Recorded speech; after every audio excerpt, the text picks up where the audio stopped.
रीना की शादी को 10 साल हो चुके थे। वह एक छोटे से शहर में अपने पति अमित और 8 साल की बेटी खुशी के साथ रहती थी। शादी के शुरुआती साल में बहुत अच्छे थे। दोनों साथ घूमते थे, बातें करते थे, सपने देखते थे। लेकिन समय के साथ जिम्मेदारियां बढ़ती गई। अमित अपने काम में इतना व्यस्त हो गया कि घर केवल सोने के लिए आने लगा। रीना को कभी शिकायत करने का मौका नहीं मिला, क्योंकि हर बार उसे यही सुनने को मिलता था कि सब कुछ परिवार के लिए ही तो कर रहा है। रीना समझती थी कि अमित मेहनत करता है, लेकिन उसके दिल में एक खालीपन था जिसे वह किसी से कह नहीं पाती। दिन भर घर का काम में, बेटी की देखभाल और रिश्तेदारों की जिम्मेदारियों में उसका समय निकल जाता। लेकिन रात को जब वह छत पर अकेली बैठती तो उसे लगता था जैसे उसकी ज़िंदगी में कुछ कमी है। उसे किसी ऐसे इंसान की ज़रूरत थी जो उसकी बातें सुने, उसकी भावनाओं को समझे और उसे यह एहसास दिलाए कि वह केवल एक पत्नी और माँ ही नहीं बल्कि एक इंसान भी है।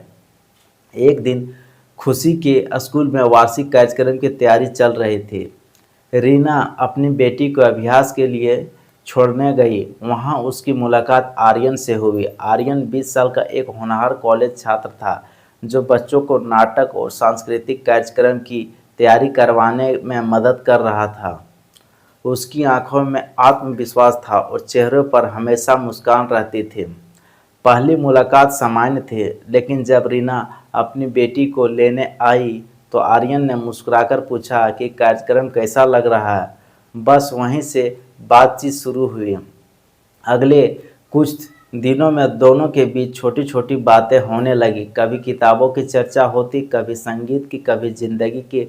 रीना को हैरानी होती कि आर्यन उम्र में छोटा होने के बावजूद भी कितनी गहराई से सोचता है। वह लोगों की बातें ध्यान से सुनता और जवाब भी दिल से देता है। और दूसरी तरफ आर्यन को रीना की समझदारी और शालीनता पसंद आने लगी। धीरे धीरे यह बातचीत रोज होने की आदत बन गई।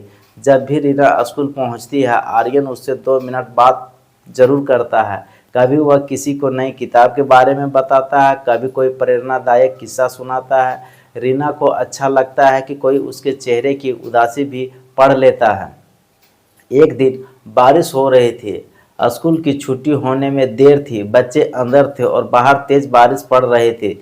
रीना बरामदे में खड़ी थी। तभी आर्यन उसके पास आया और बोला कि कभी कभी बारिश भी इंसान के मन की बातें भी बाहर ले आती है। रीना मुस्कुरा दी, लेकिन उसकी आंखों में उदासी थी। आर्यन ने पूछा कि आप हमेशा मुस्कुराती है, लेकिन आपकी आंखें अक्सर कुछ और ही कहती है।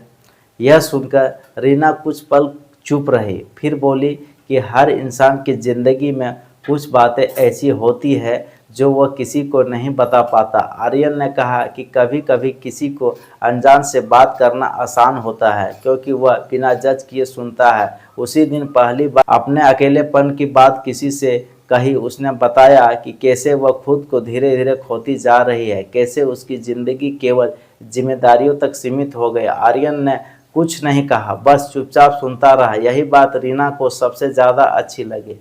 समय बीतता गया। अब दोनों फ़ोन पर भी बातें करने लगे।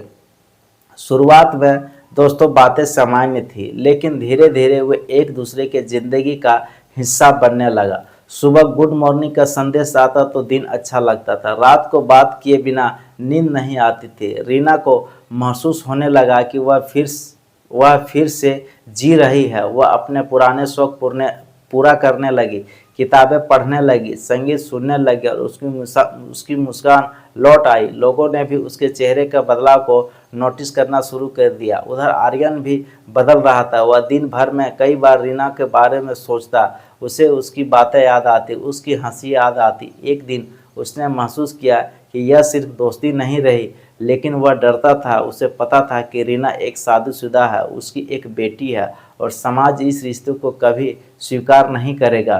फिर भी दिल पर किसी का बस नहीं चलता है दोस्तों। एक दिन शाम दोनों शहर के पुराने पार्क में मिले। सूरज ढल रहा था, हवा में हल्की ठंडक थी। दोनों एक बेंच पर बैठ रहे। काफ़ी देर तक बातें होती रही, फिर अचानक चुप्पी छा गई। आर्यन ने धीरे से कहा कि अगर ज़िंदगी थोड़ी अलग होती तो शायद बहुत कुछ अलग होता। रीना ने उसकी तरफ देखा। दोनों की आंखों में वही सवाल था जिसका जवाब दोनों जानते थे लेकिन कहना नहीं चाहते थे। कुछ दिनों बाद आर्यन ने अपने दिल की बात कह दी। उसने कहा कि वह रीना से प्यार करने लगा है। यह सुनकर रीना की आंखों में आंसू आ गए क्योंकि वह खुद भी यही महसूस करने लगी थी। लेकिन उसके सामने उसकी बेटी का चेहरा था, उसका परिवार था, उसकी जिम्मेदारियां थी। उसने कहा कि प्यार होना गलत नहीं है लेकिन हर प्यार का मंजिल मिले यह जरूरी नहीं है। इसके बाद दोनों के बीच कई दिनों तक भावनाओं का संघर्ष चलता रहा। कभी वे सोचते कि दूर हो जाए, कभी लगता है कि यह संभव नहीं है। एक दिन रीना ने अपनी बेटी को खेलते हुए देखा। वह मासूम हंसी उसके दिल को छू गई। उसे एहसास हुआ कि उसके हर फैसले का असर केवल उस पर नहीं बल्कि उसके पूरे परिवार पर पड़ेगा। उधर आर्यन ने भी अपने भविष्य के बारे में सोचना शुरू किया। उसके सामने करियर था, सपने थे, जिम्मेदारियां थे। एक रात दोनों ने लंबी बात की। उन्होंने स्वीकार किया कि वे एक दूसरे के लिए खास है, लेकिन उन्होंने यह भी माना कि केवल भावनाओं के आधार पर जिंदगी के बड़े फैसले नहीं लिए जा सकते हैं। इसके बाद रीना ने अपने पति अमित से खुलकर बात की। पहली बार उसने बताया कि वह कितनी अकेली महसूस करती थी। अमित पहले हैरान हुआ, फिर उसे एहसास हुआ कि उसने अनजाने में ही अपनी पत्नी को भावनात्मक रूप से अकेला छोड़ दिया।